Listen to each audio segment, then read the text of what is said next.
Welcome back. સુરતના airport પર એરફોર્સના વિમાનનું emergency landing કરવું પડ્યું હતું. એરફોર્સના વિમાન તેજસનું ઇમરજન્સી લેન્ડિંગ કરવું પડ્યું હતું. ત્યારે તકનીકી ખામીના કારણે તેજસ વિમાનનું ઇમરજન્સી લેન્ડિંગ કરાયું હતું.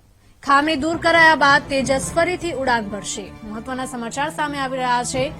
સુરતના એરપોર્ટ પર એરફોર્સના વિમાનનું ઇમરજન્સી લેન્ડિંગ કરવું પડ્યું હતું. એરફોર્સના વિમાન તેજસનું ઇમરજન્સી લેન્ડિંગ કરાયું હતું. તકનીકી ખામીના કારણે તેજસ વિમાનનું ઇમરજન્સી લેન્ડિંગ કરવામાં આવ્યું હતું. શું ખામી છે તેની ચકાસણી કરવામાં આવી રહી છે અને ખામી દૂર કરાયા બાદ તેજસ ફરીથી ઉડાન ભરશે.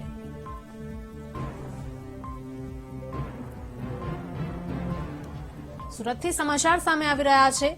સુરતના એરપોર્ટ પર એરફોર્સના વિમાનનું ઇમરજન્સી લેન્ડિંગ કરવું પડ્યું છે. એરફોર્સના વિમાન તેજસનું ઇમરજન્સી લેન્ડિંગ કરવું પડ્યું. તકનીકી ખામીના કારણે તેજસનું ઇમરજન્સી લેન્ડિંગ કરવામાં આવ્યું. સંવાદદાતા શૈલેષ જોડાયા છે. શૈલેષ, જણાવશો કે એરફોર્સના વિમાનનું સુરતના એરપોર્ટ પર લેન્ડિંગ કરવું પડ્યું હતું. શું વિગતો સામે આવી રહી છે?